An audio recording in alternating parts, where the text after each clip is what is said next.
Assalamu alaikum wa rahmatullahi wa barakatuh.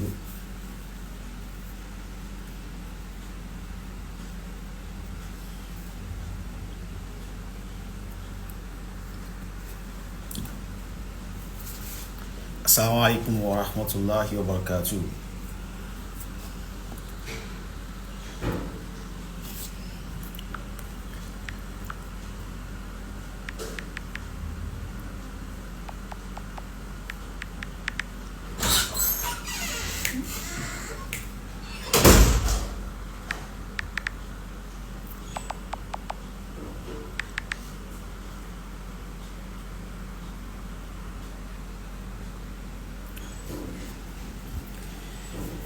إن الحمد لله نحمده ونستعينه ونستغفره ونعوذ بالله من شرور أنفسنا وسيئات أعمالنا من يهد الله فلا مضل له ومن يضلل فلا هادي له. Apologies for the break in transmission. We're having a little challenge.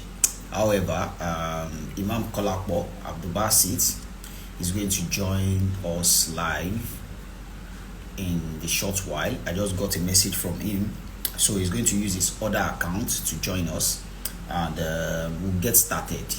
Inshallah, we're not going to waste much of your time. I think we're going to have like 30-minute session, inshallah. And I'm waiting for him currently. And there's a background to this live session. It is important for us in this digital age to understand, to know and to understand how we are going to balance our work life and our can you hear me? Someone said they can't hear me. Please, if you can hear me, kindly send an emoji. Okay. Imam Kolapo is here. I'm going to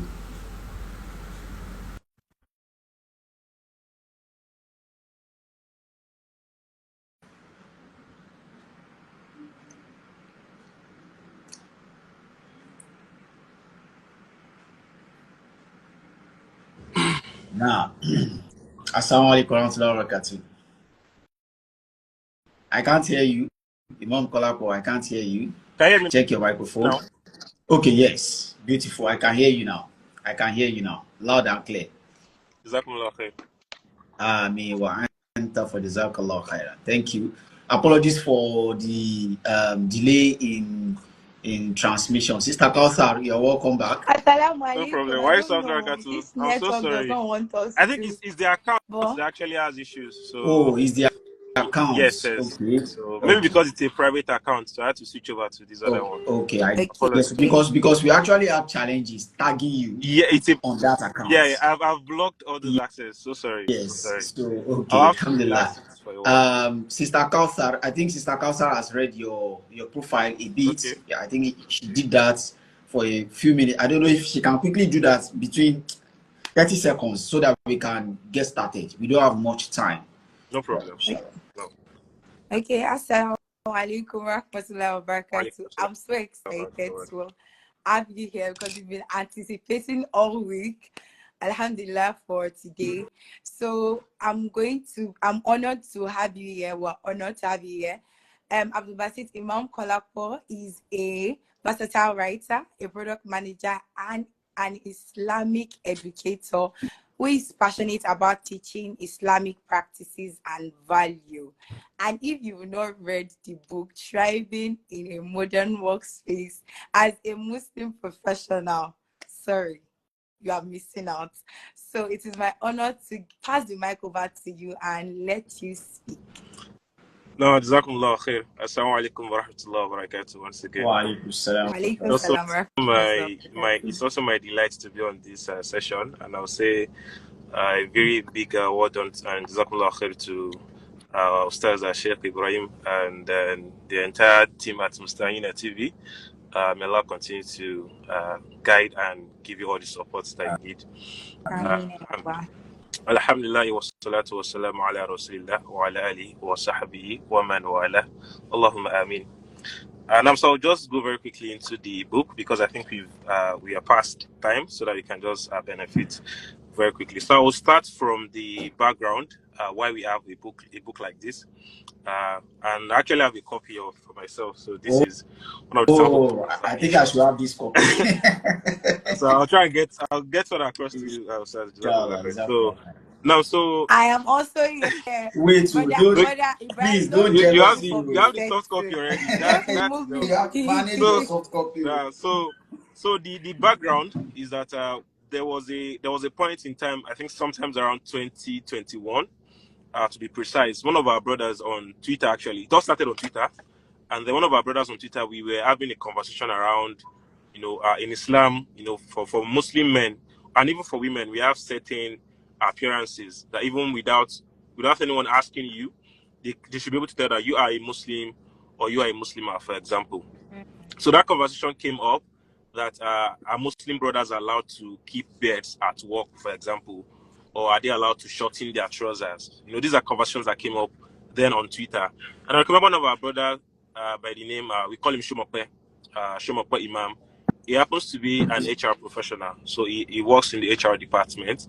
And we tagged him to that question that as an HR person, what do you think? And he answered our question beautifully that for the most part, it's not always about the employers. It's about even the Muslims not knowing that they can make requests for some of these things or they can dress in a certain way at their workplaces. And that was how this idea of writing a book around this came about.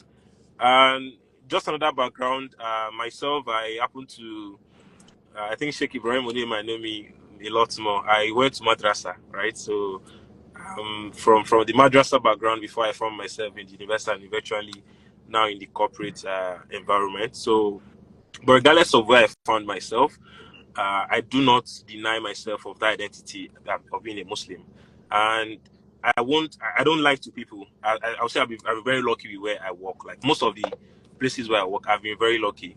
Uh, Currently, I'm taking this call at one of the. I'm taking this call actually at my office here in VI, and my employer gave us a space for as a musalla just somewhere at the back here as a musalla, and so the space that I requested for just my second day at this office, and then they assigned a space for us to be praying, right? So most of the time we've seen that it's not really about the employers, but it's about the Muslims, even within ourselves, not knowing that we can make some of these requests.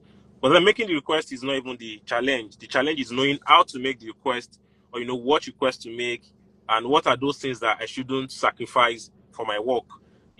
Most of the time, some people don't even know. It's just about, Islam is a religion of knowledge. Islam is built upon knowledge. And as you can see from even the very set of verses that was revealed to Prophet Muhammad sallallahu alaihi wasallam, he started with Iqra, Iqra, بسم ربك الذي خلق الإنسان من علق اقرأ وربك الأكرم الذي علم بالقلم. So it is on this basis that scholars generally agree that Islam is built upon religion. So you can't practice the religion with ignorance. You can't just say because I'm working in this certain environment, there are things that my religion, requests of me that I don't want to care about. So that's the entire summary that led us to working on a book like this. And this book, I would say it's the very first version. So there are other books in the series actually that I'm working on. So it's going to take a while. So because when it comes to writing about Islam, it's not just about you can't just write about Islam because you know how to write. You have to make research. You have to do your best, and then also validate even the research that you came across with several other scholars before you can put it forward. Just an insight. One of the other research I'm working on is, which I'm working on currently, is the permissibility of itikaf for those that are doing remote working. Right, it's one of the many researches that I'm working on because we get that questions a lot. I have Muslim brothers that are working remotely and they want to go for itikaf, and they ask me, "Can I?" I'm not a mufti. I can't give you fatwa to say you're allowed to work remotely, right? You have to make that research and then present it to scholars that this is what we found. Kindly help us validate or make adjustment to this. So this is one of such work, and the title is "Thriving in the Modern Workplace as a Muslim Professional." So I think very quickly I will go into just the first part of this book to explain on the chapter one. Chapter one is on understanding Islamic values and principles in the workplace, right? And what this chapter talks about is the fact that when Muslims, as Muslims, we have I would say we have two responsibilities. We have the responsibilities بينك وبين Allah, and then you have the one بينك وبين الناس, right? And even some scholars will classify it into three categories. They say you have the responsibility between yourself and Allah, your creator. You have between yourself and other human beings, and then you have between yourself and other creation, other creations of Allah, the plants, for example, the animals, you know. And Islam is one religion that is very beautiful, you know. Alhamdulillah, there's this thing that scholars will say that, as Asafullah, it's actually in the Quran that Ma faratna fil kitab min shay, that there's nothing that this kitab, the Quran, did not cover, did not touch, or did not talk about. So our work life is also captured in Islam as a religion. So Islam goes beyond the religion; it's a way of life, right? We have the ibadah aspect of it, the worship, but beyond that, it is a way of life. So we can't say because I'm working as a teacher, my religion does not say anything about my work. There are certain expectations by your employer before they employ you as a teacher that Islam also contributes to say you must actually give this amana to those that have bestowed it upon you. So that is what the chapter 1 of this book is about, which is understanding Islamic values and principles in the workplace. Now, what is Islamic values, or what are we calling Islamic values or Islamic principles? And then Islamic values are those things that makes your identity known that you are a Muslim. One of such values is our name, right? And this is something that I take pride in a lot. Most times when I join call and they invite me on the call, they say Miss Kolapo Imam.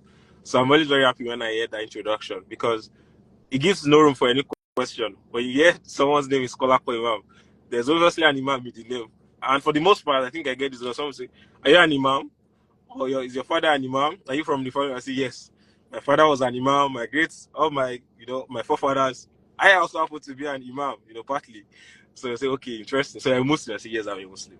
So that's one of our Islamic values, our name as a Muslim.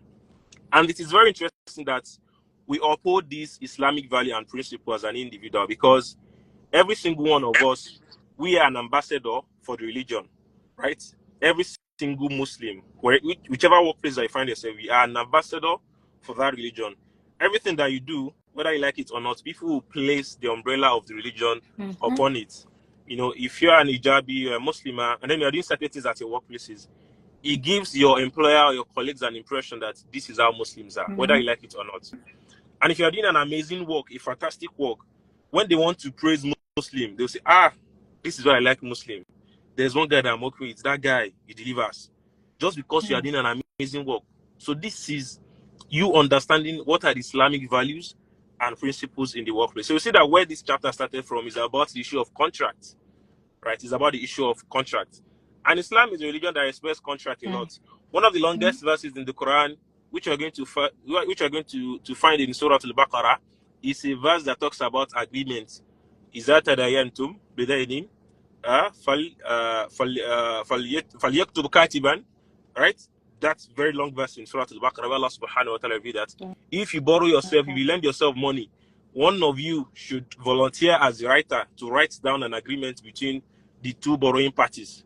And then if you can't find someone to write it down, you should look for another person to witness that A person borrowed B person a certain money. So it's one of the verses of the Quran, like actually the longest verse in the Quran, talks about agreement. Not only that, there's another verse in the Quran where Allah subhanahu wa ta'ala talks about the issue of amana, right? So, Ustaz, can you still hear me? Yes, I can hear you loud and Okay, clear. so there's another verse where Allah subhanahu wa ta'ala talks about the issue of amana. So al-amana means trust.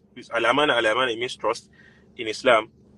And trust is something that is very vital. So trust is what makes the employer to say, we want to contract you to start doing certain tasks for us. And in return for your time, and in return for your expertise, we're going to pay you X amount of money at certain intervals, at so date, at so time. So it is an exchange of trust that they place upon you. Whether or not you are the one doing the work, your employers do not see you. They do not know. They do not even see you 247. But there's one person that sees you and sees your employer, and that is Allah. So that is why, as Muslims, where we grew up in Agege, most of the Malams, they say al-Kawani, meaning that let's deal with each other based on trust. Based on the trust that Allah subhanahu wa ta'ala has placed upon us. So it's not really a matter of I'm working from the office, my employer is seeing me. You know, we live in a world where you can work from anywhere. Your employer does not have to see you, but you have to deliver. So that is an exchange of trust. In that verse, I can't remember the exact, I'm trying to remember the exact chapter, but in the verse, Allah subhanahu wa ta'ala revealed that Allah placed amana to the earth and the mountains. فأبين أن يحملنها فأشفقنها فحمل الإنسان إنه كان ظلوما جهولا. When Allah placed amana trust to the earth and the sky and the mountain, all of these big entities, Allah pushed amana to them, all of them. فأبين أن يحملنها فأشفقنها. They said, no, we cannot take up trust. You know, this is something that is very big for us. فحمل الإنسان إنه كان ظلوما جهولا. But then human beings, we picked up trust that we are capable of holding on to trust. And why? إنه كان ظلوما جهولا. ظلوman meaning they are oppressive, right? They love to oppress people and they are not trustworthy. Jehulan meaning they are ignorant, right? They are ignorant. These are the two attributes that you must not find in a Muslim. You must not oppress and you must not be an ignorant person. So it's a situation where you might find yourself in a role or in a job that requires you to learn more or to know certain things. As Muslims, that is not an excuse for you to now do a messy job. That's not an excuse for you to say, I will oppress, I will cheat my employer. You know, cheating is something that has become very rampant these days. But as Muslims, we are not allowed to cheat. It's not because others are doing it, they are not getting caught up. You are not allowed to cheat. The contract you have between you and your employer is not just a contract between the two of you. It's a contract that also involves you and Allah.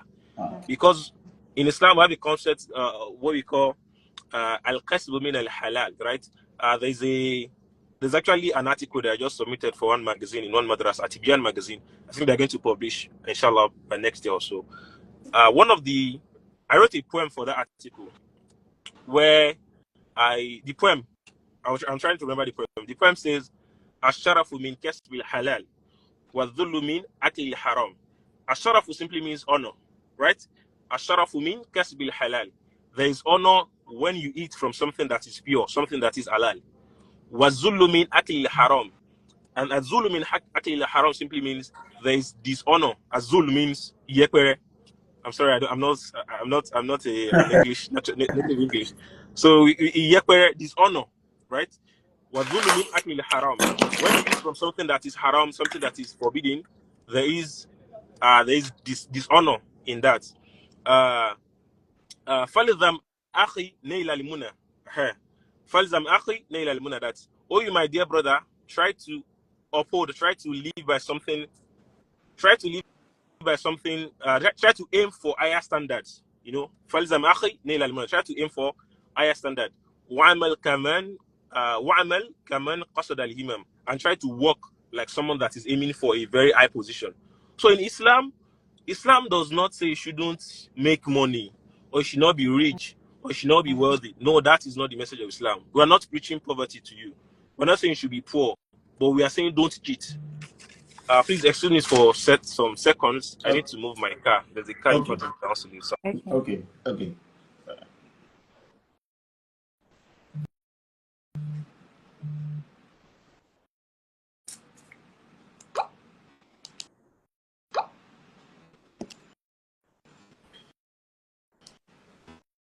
As in a lot, just in that few minutes, we've taken in a lot of things.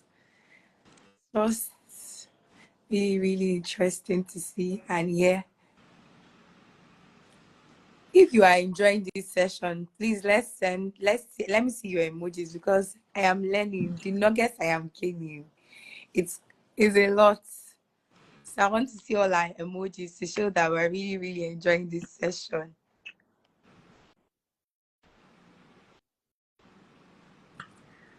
I'm so sorry. I beg.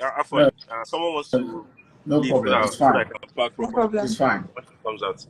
Now, so let me just continue with my explanation. So I was trying to explain the poem that I wrote for the article, right? It's talking about trust and then the fact that Islam, you have to respect contracts, right? It's very important. So the two attributes that I mentioned from that verse is inna kana dhuluman jahula. So human beings, they are oppressive and then they are ignorant. So that is the two reasons that makes people cheat contracts. You know, that is the reason I know this is why in Islam it is not befitting for a Muslim to say you get a contract for a job, whether it's a freelance gig, whether it's a full-time employment, and you just sign. And you just give it back to the employer. That is jehul, that is you, that is jahl, that is ignorant. That is ignorance, exemplify ignorance. And Islam is not a religion that is built upon ignorance. You have to know the content of that contract that you want to sign. There are contracts that will say you cannot leave your job within certain hours. It's not an offense on them because they stated it in the contract and you signed to it, right? It is now your own duty to say, go back to them and say, I'm a Muslim. Between the hours of 2 p.m. or 1:30 p.m., for example, to 2 p.m., I have certain, responsibility that I must do. I can't move it. Between the hours of 3:45 p.m. to 4 p.m., I have certain responsibilities I want to do. I cannot move it. Please, can you accommodate for me? And then they will tell you, yes, we can accommodate for this before you now sign the contract. That is you exemplifying that Islam is built upon knowledge. So you are not a jahil, for making such step. So that is the first part. Oh, sorry. So the other part that I was going to touch on is on the fact that there's also I think it's also something that was covered in this chapter. The issue of I was trying to remember the issue of I was talking about contracts, right? When you sign contract, you must know the content of that contract.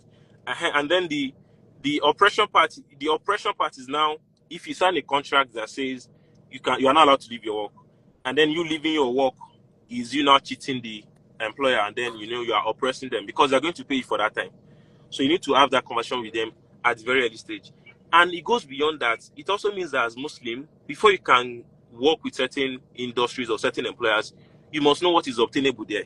You must know what they allowed or what they don't allow. I know in Islam, for example, now we are making efforts to say employers should allow hijab, employers should allow men to dress certain way. But now that they haven't, I think there's another space there. So sorry. I didn't know there's another space actually. I don't come to the office that much. So I think it's okay.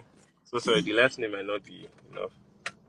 Now, yeah, fine. Now, so the fact also we are making those steps that the employer should see reasons why they should allow our sisters to wear hijab and all of those things. But pending when we make considerable efforts, it is not right for someone to now go to a certain company knowing fully that they will not allow your hijab, and then you get a job there, and then on the first day you go there and create a scene. It's fine that is how you dress. We are not saying you shouldn't wear your hijab, but don't go there. There are other industries that Allah will provide a way for you. Allah subhanahu wa ta'ala says in the Quran, وَمَنْ يَتَّقِ اللَّهَ يَجْعَلْ لَهُ مَخْرَجًا وَيَرْزُقْهُ مِنْ حَيْثُ لَا يَحْتَسِبُ. It is a promise from Allah. It is not one of those things that you just find in the Quran. It is a promise from Allah. وَمَنْ يَتَّقِ اللَّهَ. Whoever fears Allah sincerely, fears Allah sincerely, Allah will create a way for them. Allah will make a way for them. When the scholars of the Tafsir, when they look at that, the arrangement of the word is this: Yaj'allahu makhraja. To yaj'al for someone meaning that even if it doesn't exist before, yaj'allahu makhraja. Al-makhraj means an opening. Al-makhraj means a pathway. Al-makhraj means an avenue. So if it exists, it's supposed to be yafutah. If it exists already, it will be yafutah that they will open for you. But this one is saying Ja'ala, meaning that Allah will create it for you, even if it doesn't exist. And we've seen several examples where sisters will drop certain things and Allah will give them something better. Where brothers will drop certain things and Allah will give them something better. Also, there are instances where you might drop it and not get something better. Allah can choose to test you. It's a promise from Allah subhanahu wa ta'ala as well that sanabluwakum bishay'in min al-khawfi wal-ju'i wa naqsin min al-amwal wal-anfus was-thamarat. So it is a promise. All of these are promises from Allah. But the very first step that we should make is that I want to fear Allah, and I believe that Allah is going to create a way for me. وَيَرْزُقُهُ مِنْ حَيْثُ لَا يَحْتَسِبُ. And Allah is going to give them sustenance from where they least expect. But before we can get to that stage, you must also abide by the contract between you and other people. If you don't abide by the contract between you and other people, you don't uphold Islamic values, Islamic principles, then you don't fear Allah. It's as simple as that. So you won't expect that promise to apply to you. So that is one of the essential topics that we covered.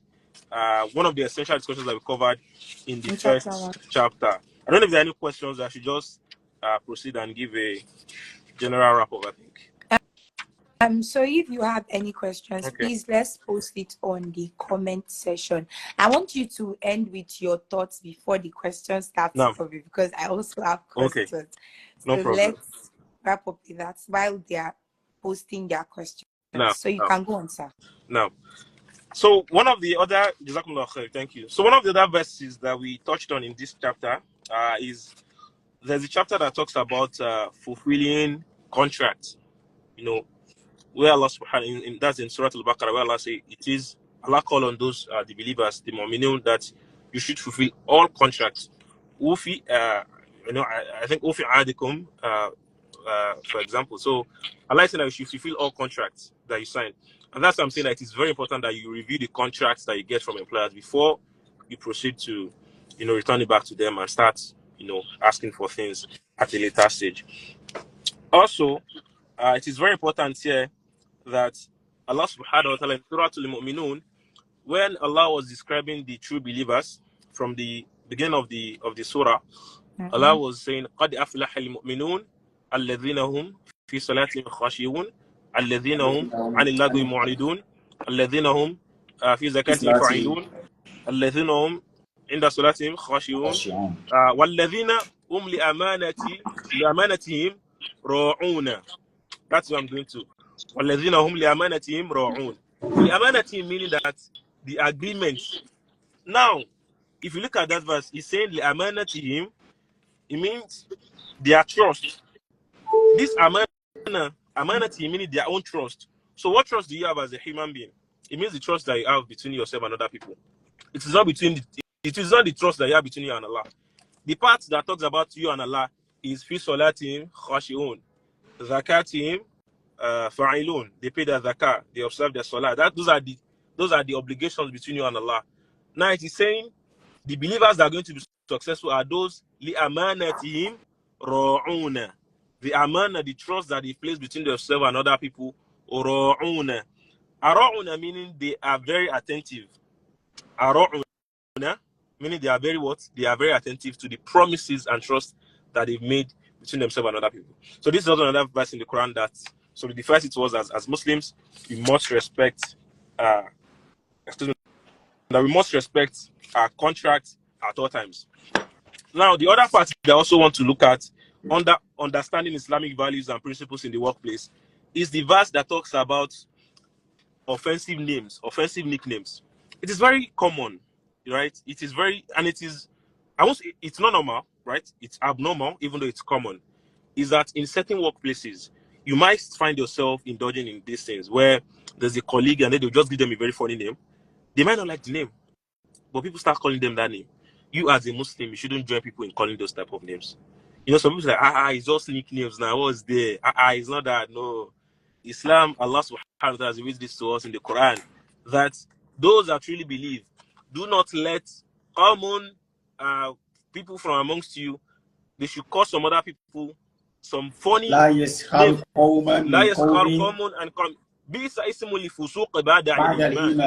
is saying these names, they are very terrible names. They are very bad names. That these attributes, you shouldn't use it for any one of you after you have believed in Allah subhanahu wa ta'ala. So this verse is warning us that one of the other Islamic values and principles that you must uphold at all places is that you don't join them in giving bad nicknames or funny remarks to anyone. Whether it's a junior colleague, whether it's a senior colleague, whether it's the bawab, the gate man at the door, whether it's the driver, whether it's the cleaners, don't join them in any of these things. So those are some of the ways that you uphold Islamic value. When you are doing it and you're not joining them, it makes it easy for them to recognize that, okay, why is this person not doing this? Sometimes they will ask you that, your own style is always different to you are doing this. And you tell them that I'm doing it because of my religion. I'm not doing it because me too, I don't like to call names. I'm doing it because my religion does not allow me to do it. They're just like, oh, so you're a Muslim. So when they see another Muslim doing it, they will even correct them. That why are you doing this thing? Maybe that other guy is Muslim. He doesn't. You are not a good Muslim. They will start challenging even other Muslims on your behalf. You don't know it, but you started doing da'wah indirectly, even at your workplaces. It's not until you go to Madaris, you go to Madrasa, and you graduate Thanawiya or whatever, and then you start doing Sheikh on Facebook or YouTube. Even with your attributes, with your values, your principles at work, you can also start, doing da'wah for Islam. That is also one of the parts that we talk on there. The other Islamic values and principles that we touched on in this first chapter is where we talk about إِنَّمَا الْمُؤْمِنُونَ إِخْوَةٌ فَأَصْلِحُوا بَيْنَ أَخَوَيْكُمْ. In this verse, what Allah is talking about here, what Allah subhanahu wa ta'ala revealed in this verse, in Surah Allah revealed here that believers, they are brothers. The believers, they are brothers to themselves. That first, that you should always ensure settlement within yourself. What I'm trying to say, there are instances, whether you work from the office, whether you work remotely, there are instances where issues will come up. As a Muslim, one of the value up, you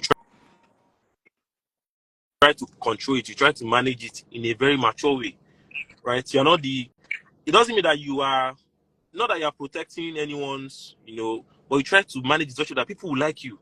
That when issue comes up and it gets to this guy, he knows how to manage it. He knows how to handle things. He doesn't, not that when something happens, like, I will write petition. And before you know it, this thing that is going on, don't let it get to Kolapo. Before you know, like this, petition will start flying, query will start flying around. Whether I like it or not, it's just you that you're doing it, but they will tag that attribute, that label to other Muslims. That even when they get to other places, they'll be scared of the Muslim colleagues that,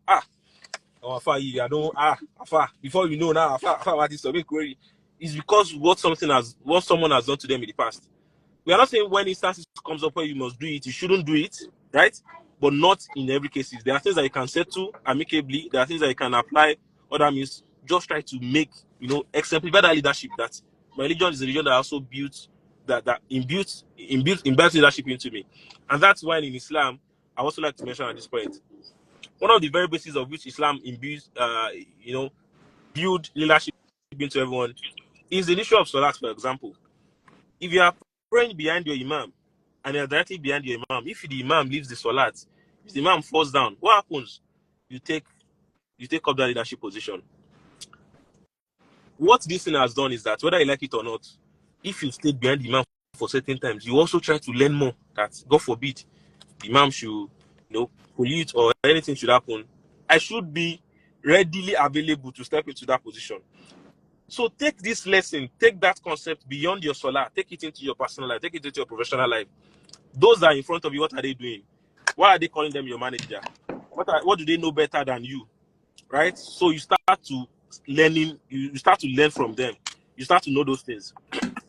Let's say they're indisposed.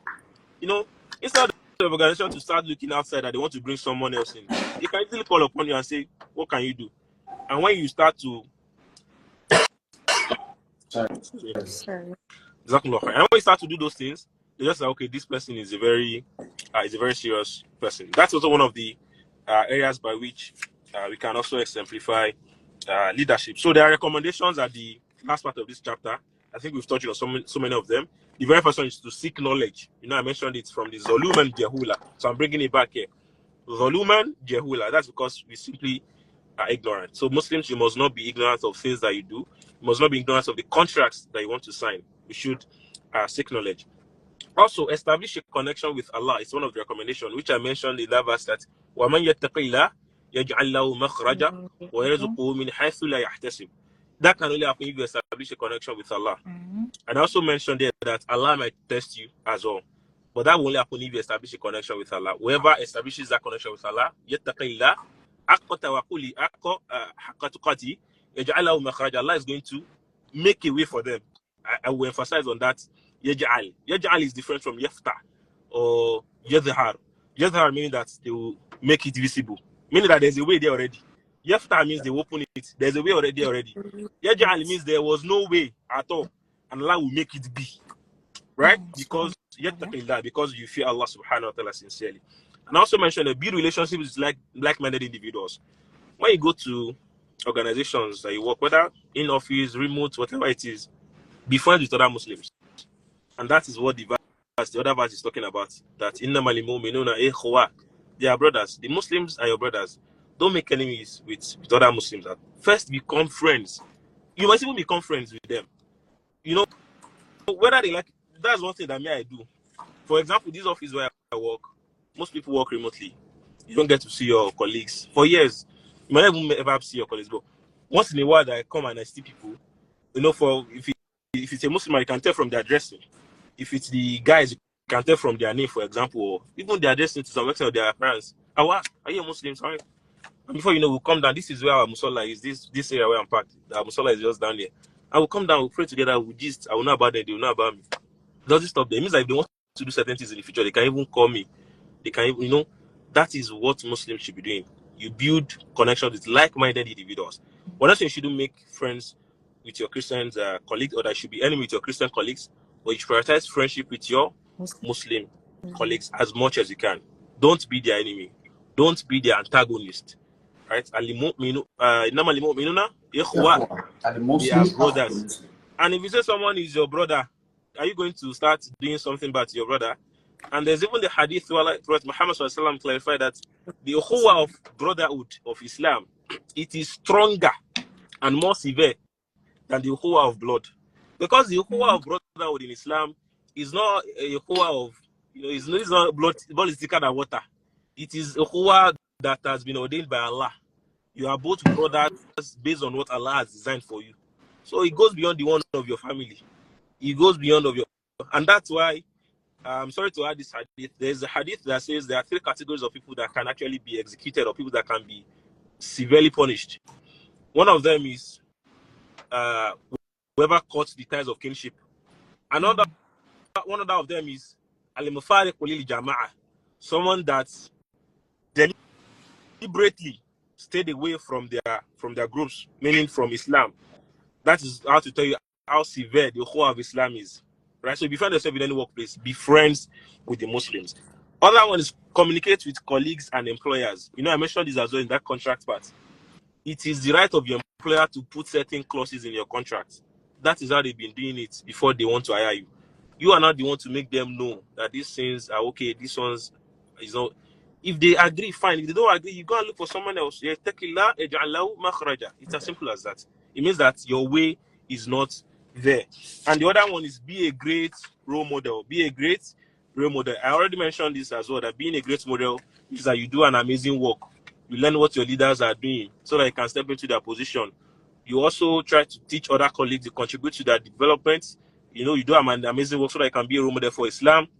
And when they start to talk about good work, they always refer back to you because of the amazing works that you've been doing. And I also like to end this with a poem that we have on this chapter by Ibn al-Huraysh al-Isfahani. He says in this poem that لِكُلِّ إِلَى شَاوِلِ عُلَى حَرَكَاتٌ وَلَكِنْ عَزِيزٌ فِي الرِّجَالِ ثَبَاتٌ. That for each step that you take to a peak, إِلَى شَاوِلِ عُلَى حَرَكَاتٌ. Harakatun means there are movements. There are certain activities that you do before you take that steps to the highest peak. وَلَكِنْ عَزِيزٌ فِي الرِّجَالِ ثَبَاتُ. But those that when they get to that peak, they will stand on that peak, they will not fall, are those that are steadfast, are those that are consistent. So the same consistency that you apply to your salah, without anyone giving you money, without anyone beating you. When you were a child, you always felt that your dad will beat you, your mother will beat you, your mother will beat you. But now that you are an adult, nobody will beat you. When you hear salah, you just stand up and say, you should write me. You just go do your ablution and pray. Nobody is pressuring you. That same consistency, that same diligence, that same, utmost steadfastness, you should apply it to your work. And I will end with a verse of the Quran where Allah subhanahu wa ta'ala says, وَلَا تَنْسَ نَصِيبَكَ مِنَ الدُّنْيَا وَأَحْسِنْ كَمَا أَحْسَنَ اللَّهُ إِلَيْكَ.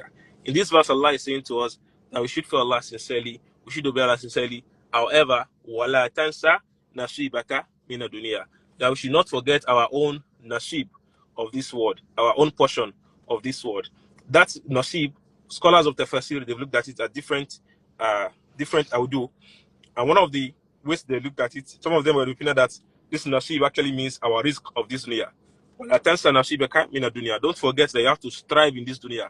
Even though your risk has been written after the 40th day in your mother's womb, according to the hadith of Prophet Muhammad that the malak will come to him on the 40th day, even though it has been written, you must work, you must strive before that money will come to you. We are no longer in that where you sit in your room and you expect people to bring money to you. It will never happen. If they are bringing money to you, it means something is going wrong. That is not how to earn halal wealth in Islam. You go out and work. It's fine if you are doing remote work. You can do it from your house, like Sheikh Ibraheem. You are still working. Even at that, he will still go out and do pitch to merchants sometimes, to his clients sometimes, go and do the presentation at their offices, So what they're saying is that wala tansa nasibaka min ad-dunya. So don't say because I'm a Muslim, I want to preserve my akhirah, and then you say I'm not working. There is haram money everywhere. There is still halal money where we are. And the halal money too is very big. Just make sure you look for it and earn it halalatically, and earn it in al halal way and spend it in al halal way. If Allah continue to make our life easy. Allahumma hadina fi man hadait. ربنا تقبل منك أنت السميع العليم وتب علينا وإنك أنت التواب الرحيم. سبحانك اللهم وبحمدك نشهد أن لا إله إلا أنت نستغفرك ونتوب إليك والسلام عليكم ورحمة الله وبركاته. جزاكم الله خير. وعليكم السلام ورحمة الله وبركاته. I just learned is it Alatica money? Alalika money. I just learned a new one. But Jazakallah Khairan for the insightful session. Please keep your questions coming. I apologize for going up on and off. My network has been a bit worried this time. Jazakallah to Brother Ibrahim for holding it down for us.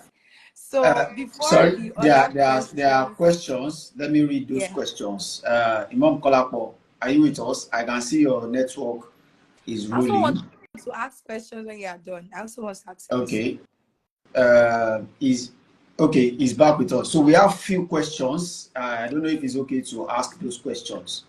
Yes, we can. He already gave us this now. So the first question here says that if you work in a place where there is no contract whatsoever, no lay down rules, is it an excuse to not sign since there is no contract? So how do you feel about that? Can you just be doing anyhow the way you like? Now, Jazakumullah khair. Thanks to the person that asked the question. So, again, I will emphasize that Islam is a religion of contracts. There is nothing too small in Islam for having a written contract. Absolutely nothing is too small. To the extent that during the time of the Sahaba, I'll give us an incident that happened. There was someone, I'm trying to remember the name. He was promised the cloak of Khisra, the king of Khisra. I think, was it Abu Sufyan?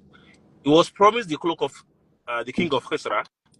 And then when the promise was made, it was during the time of Muhammad that he made the promise to that person that when we defeat Khisra, you're going to get the cloak of the king of the empire. Yeah. Now, when this statement was made, it was a word. It was Shafawi. It wasn't written anywhere. Abu Bakr and he took it upon himself to write it down as a written statement. During the time of Abu Bakr, they were unable to conquer Khisra. He passed it down to Umar. It was later. It was actually. I'm trying to remember if it was Umar or Uthman that even fulfilled the contract. It was Umar. It was Umar that fulfilled the contract. And when Umar wanted to fulfill the contract, he was crying and he was very surprised that something like this was written for you, because that person actually came that I have a promise of all of these conquests and everything, this is what belongs to me. And they asked him that. I said there was a contract, and they looked for a contract, they found it. This was at the time where there was no technology, no writing paper. They literally wrote on leaves, on animals' skin, on bones of camels, on trees. What I'm trying to say in essence is that Islam is built upon contracts. Mm-hmm. Islam is built upon, even as Muslims, we have a contract with Allah subhanahu wa ta'ala. Sure. And that contract is what Allah subhanahu wa ta'ala that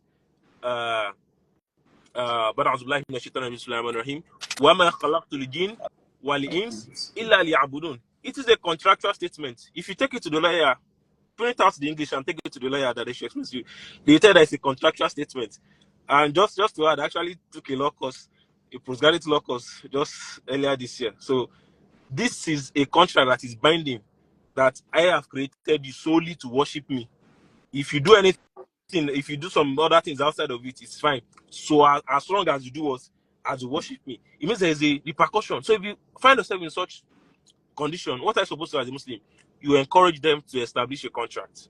That is the majority thing, that the most important thing you must do is to encourage them that they establish a contract. Because if there's no contract, it means that we don't know what is right, we don't know what is wrong. One of the hadith of Prophet Muhammad that we learned at the very elementary level is that innamal halal bayinu wa innamal haram bayinu wa bainahuma umurun mushtabihatun. Right? That the halal is clear, the permissible is clear, the not permissible is clear, and then there are some areas of doubt in between them. However, we can see that the halal is clear, the haram is clear. Now in this job now, the halal is not clear, the haram is not clear.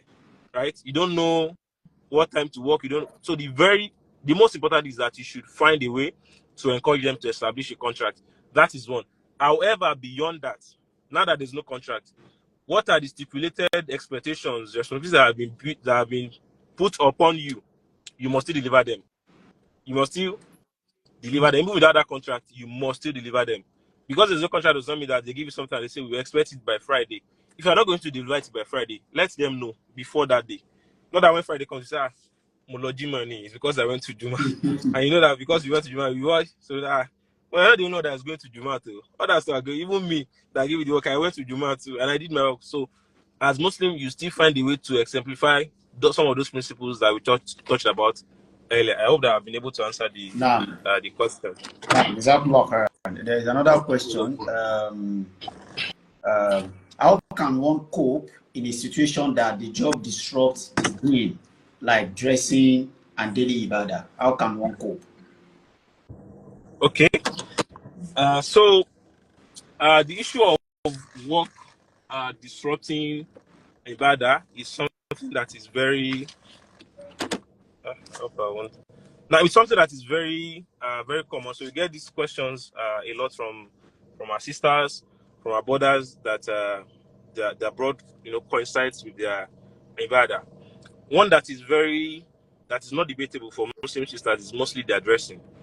Right, so there are stipulated dressing for Muslims, even for men too. There are stipulated dressings for men. And for those that know me, a while back, I have an issues against those that play football with their shorts. I've always said it. Even if you work in that space, don't wear. And just to add that up, but I don't wear shorts. I always wear something underneath, so as to cover my laps at the very minimum. Right. So issue of aura is not debatable. It is very clear. So if the work is going to impact on that, what scholars have generally agreed upon is that such person should leave the job and look for something else. The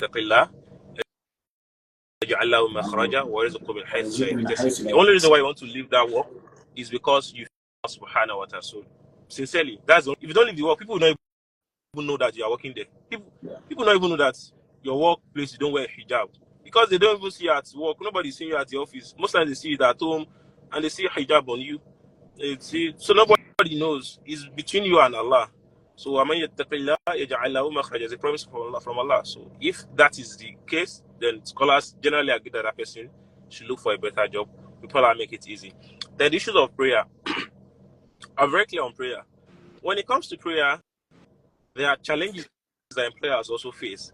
One of the challenges employers face is that if someone is not doing their work as they should do it, if such person should come and ask for prayer time, they become very uncomfortable to give them that permission, because it is just an excuse for you to still not deliver on your work. Someone that's struggling on their work and then they are saying they want to ask for prayer. And that's why one of the hadith, Prophet Muhammad said, Allah loves for every one of you is a fa'ala shay'an falyutqinu, something that you should do it diligently. You should do it with precision. That's what al-itqan means. Al-itqan means precision, like almost 100% perfect. So for you to request for prayer, it means that you've been a good employee. That's one of the basis of requesting for prayer time, or for prayer all of those things. That's one. Secondly, is that you have to do it very early. You have to do it very early. If you're joining an organization January 2024, January 2024, you did not say anything about prayer. February, you did not say anything about prayer. February ending, Ramadan is not coming. You say, now I take Oga. Oga, you know I'm a Muslim. The guy was like, you Muslim girl. You say, Oga, I'm a Muslim. I say, okay. So how can I say, Oga, so February 28 or 29 now, we'll start Ramadan. So Oga, please, I need to be praying. Say, but January, were you on prayer break? February, were you on prayer break? You're not taking serious. Because even yourself, you're not taking your obligation serious. So if you must do it, you have to do it very early. Immediately you join an organization. I'm not saying at the very, even we have a reservation, I said don't say it at the first day.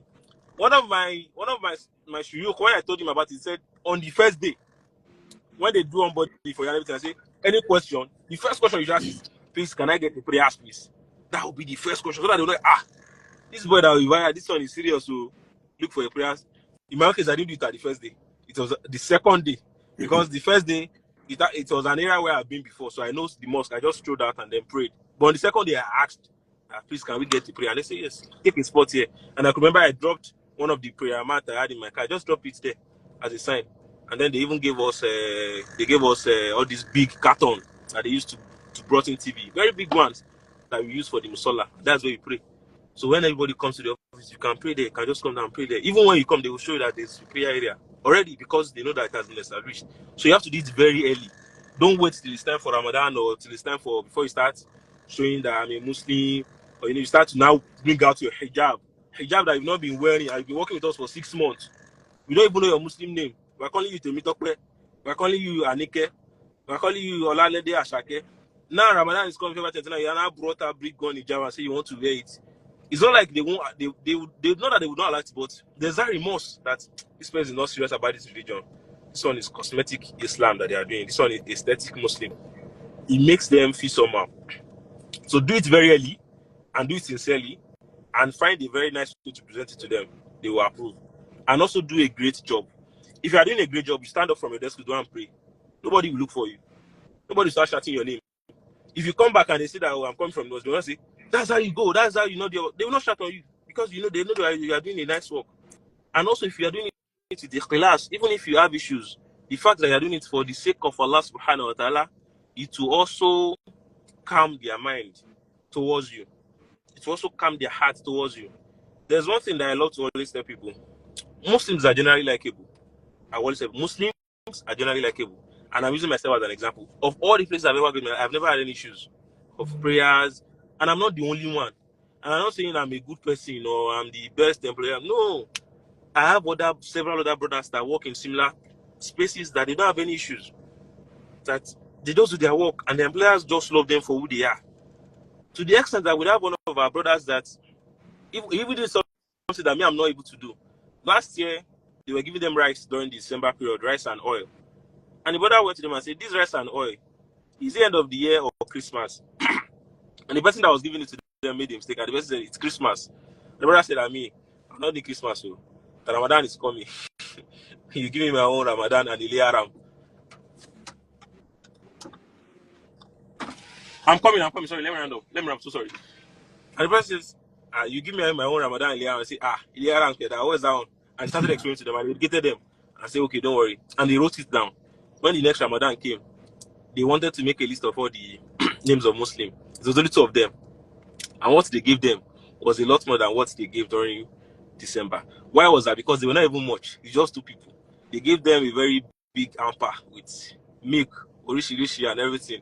They gave them rice, they gave them oil, and they still gave them extra money that they should be using to buy fruit. Because the brother told them that it is compulsory that they eat fruit. Even though that it's compulsory that they eat fruit for their fasting, because they have not been eating throughout the day, that the fruit will replenish their energy. He educated them for hours, and they listened to him and they took it down and they started doing it. They don't know it. Sincerely, all they know is that December we give people rice and oil, and I was able to do it. So these are steps that we can also start making as Muslims. But if you don't make it very early, if you are not sincere about it, they will not take you serious. It's as simple as that. Wallahu alam. Now, Jazakumullah khairan. Before I go to the next question, I know we are taking much of your time. You want to go, right? Yes, I need to start moving. You need to move now. I think we are going to allow you to go so that we can reconvene. We can still take more questions. Okay, if you have. Okay. Let me quickly take one. So the question is: it an excuse to exit the job without prior notice or protocol? Like you just resign, and that's it. Is it okay Islamically to do that? Okay. So I'll also be very brief with the answer. It is also not right. So, as part of the contract, they will say it in your contract how you can tell them you are no longer doing, when to say it, how to say it. You must also follow those laid down rules and regulations when it's time for you to resign. No. It is not worthy of a believer Not to to just resign. disappear from office. No. And they start That's not looking done. for you. So, and I'll give you an example. When Muhammad Sallallahu one of the battles that we had where we lost, it was because people were appointed at certain positions and they left. They left their without positions. without approval, and they left. If they didn't left that position, nothing would have happened, right? All those things that happened would not have happened in that case. So that's one of the many examples of why if you must leave a job, if you must resign or anything, please can listen, DJ. So sorry. Yes, is it better now? So sorry, please. So if you must leave a job, if you must resign, you must notify your employer because you have a contract with them. They've employed you to give certain services, and they also need to maybe start looking for replacement for that services because you can no longer render it to them. Which is the example of that word that I gave. That word, for example, they had a plan, they had a strategy, and when Muhammad Sallallahu asked them that, okay, you have to man these areas and be on the lookout for the enemies when they are coming. And what those guys do, they left because they just made their own decision and say, maybe let's go to another area. And they left, and within split seconds that they left, the enemies, they submerged and they came in numbers, and then they conquered them. Right? So it's as simple as that. So if you must leave a job, no matter how tough or how dangerous or whatever it is, you must notify them. However, what scholars have generally advised as well, even when it comes to the notification, is that you shouldn't endanger your life in the process, right? So life is something that is very precious. So let's say it's something that is very dangerous to your life, and then you've notified them and you haven't gotten a response. You can still try to protect your life, even in that instances. But it will be unwritten. It will be in the know of other people that you've actually notified them of your decision to leave. Right? I know for most contracts they have like a certain timeline. Yes. So once you fulfill that right, whether or not you've gotten an approval, then you can leave. If it's something that is dangerous to your life, then it is fine to leave that way. Follow around them. Now, so last question, inshallah. We can't see you. Is that deliberate? Now? We can't see you again. Is that deliberate? I will put it back All right. on. Okay. So let me just go ahead with the last question. Okay. It says, how do you cope in an organization where other staffs are not ready to make things work out for the betterment of the organization? Like they are sabotaging the growth of the organization, siphoning funds, or not following up with clients, not doing their task properly. They just want to, they are not working towards the betterment of the organization. So how do you cope in such environment as a Muslim professional? Okay, so that's a common problem that mostly applies to everyone, right? It can happen in any organization. But I will have to be very honest. In most cases, most places where I've worked with very amazing people, right? So even when we have issues, they always find ways of making things work out for me. But I can remember an exact experience that I had with a project. I was working with someone that they were not delivering as much as they should, right? And I noticed that they were working on some other things. Remember the verse that I mentioned earlier? Asluhu khair is also one of the hadith as well, that suluhu is better. So if you can approach it in a very mature way to know where exactly their problem is, if you can solve it for them, you can take that step, right? That is you making an attempt to making things work between yourself. If that's not going to work, you cannot take it up with whoever is your authority, your leadership, so that they know that, okay, all of these things that are happening is not coming from me. right? You don't own up that responsibility of being the one that is not doing as much as they should. So that is also very, very important. However, what is not advised, or what is strongly discouraged in Islam, is that when you're about to present it, you don't have to get emotional about it, and you don't have to add lies to it. You know, there are people that it's just one tax that I'm not delivering on, but when they want to report me, they'll start bringing atamatama. They start bringing other things to it that don't do that. The exact issues that you're having with that person is what you should report. Don't add to it and don't remove from it. The other verse that I mentioned that فَأَبَيْنَ أَنْ يَحْمِلْنَاهَا فَأَشْفَقْنَا الْإِنسَانِ إِنَّهُ كَانَ ظَلُومًا جَهُولًا goes back to the fact that you do not oppress people with those type of engagements, and of course you do not display any level of ignorance by adding to it or removing from it. So I think if you can approach it that way, it might work.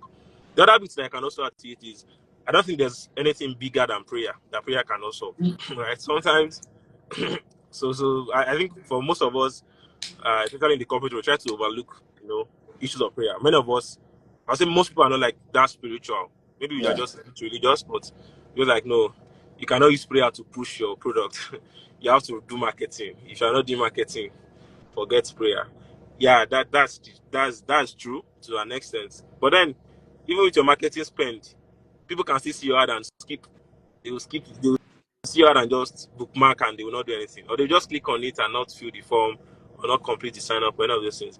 But if you pray, it's at that point that they're clicking your ad that something will touch them and it's like, let me register for this product. Let me actually reach out. Prayer can work that way. Even so, it's not only your hard copy that will do the magic. So similarly, if you're having certain challenges at work, I don't think it's beyond prayer. You can also pray about it and just leave it in the hands of Allah and see what comes out of it as well. Nah, Jazakumullah khairan. Thank you very much. We can allow you to go if you want to, but if you still want to stay with us, you can stay. So I'll just add to a few of those things that you have mentioned. I mean, we've learned. If there are no further questions, I think I would like to concentrate on my driving. Okay, you're driving present. Oh, no. Let's allow you to go, inshallah. Okay, I'll see you next Friday, inshallah. Now, inshallah. Jazakumullah khairan. Imam Kolapo has been wonderful. May Allah reward him abundantly. So he mentioned a lot of things, and I would like to round it up with few points that I've noted. First of all, is about letting our employers know the kind of person we are as soon as we get employed, or as soon as we done with interviews. I could remember vividly, I think it was 2005. I was when I went for one interview in a media company, and after the interviews and tests and everything, it was successful. I was employed. I think it was on a Thursday or Friday, and I was told to resume on Monday, right? So I'd left the place, and I was at the bus stop. I wanted to board a bus, and I remember that, oh, you didn't tell these guys that you'll be praying every day. You didn't tell them, and they have employed you. What are you going to do? What if you come back and they say there's no room for prayers? So I went back to the company and I met the MD CEO, and he said, what's going on? Why are you back? I said, I needed to let you know something. I'm a Muslim. I'm not just a Muslim. I'm a practicing Muslim, and I'll be praying twice every day. And on Friday, I will go for like an hour for my prayers. He said, is that why you came back? I said, yes, that's why I come back. It's very important to me. And he said, okay, no problem. That's not a problem. You can pray. You can, have your time and do your prayer. So far you're doing the work, no problem. I don't have any problem with that. So the lesson there is, after I left the place, it was on a Saturday. He called me, the MD called me, and he said that I hope you are going to resume on Monday. I am going to allow you to pray. Don't worry. But please resume on Monday.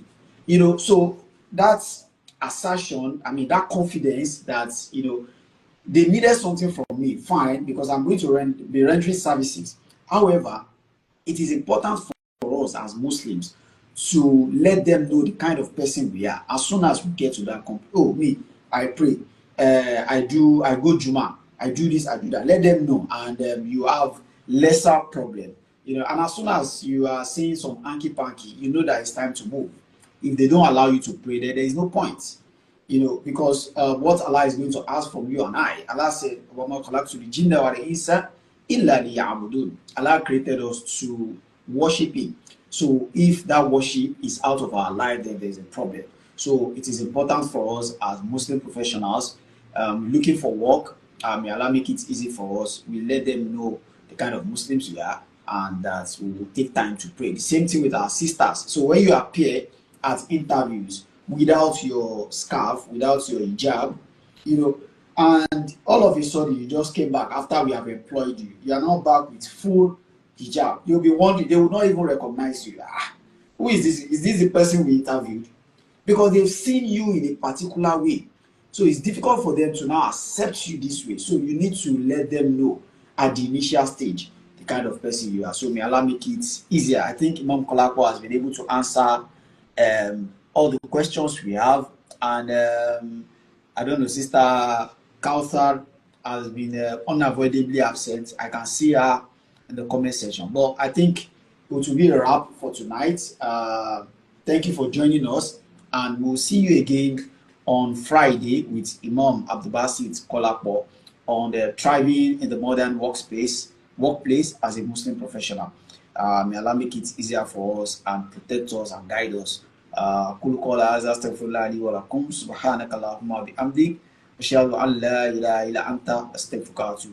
you are not able to watch this, there will be a replay on our Instagram, and we will also try to put the replay on YouTube, so you can visit our YouTube channel to watch the replay. Bismillah.